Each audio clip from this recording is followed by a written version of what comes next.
Hi everybody, welcome back to another video training session. My name is Alex Ryan. Today's video is all about sample testing. How do you go about testing your sample to make sure that it is fit to sell?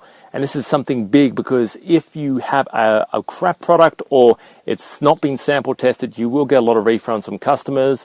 If you wholesale and you sell to retail stores, you're not going to get repeat business. So let me tell you a quick story. This is something that happens a lot with t-shirts, and this is why it's important, especially if you're importing things like textiles, make sure you sample test it. Now, what do I mean by that? Look at the stitching. This is purely an example. Look at the stitching, wash it a couple of times. Something that's very popular in China is you may have heard this before, it's called a 3-generation t-shirt, because every time you wash it, it shrinks.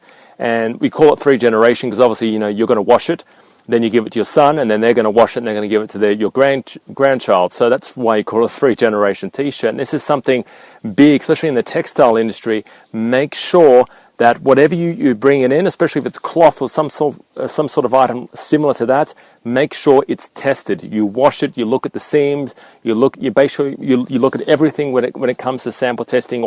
If you're importing other things like widgets, if it has anything like things like any screws or any sort of gadgets when it comes down to, like, for example, technology gadgets, does it get affected by humidity? Does it get affected by the cold?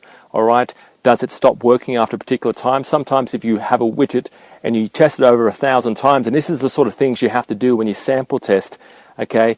Test it, make sure that it does work, especially when it comes down to hinges as well. If you have any product that has hinges or working parts in your product, test it, bend it back and forward 1,000 times to make sure that it works after 1,000 times, okay, within reasonable, how a particular customer would reasonably use it. Because that's really what sample testing is, and you only import a particular product when the sample is 110% correct.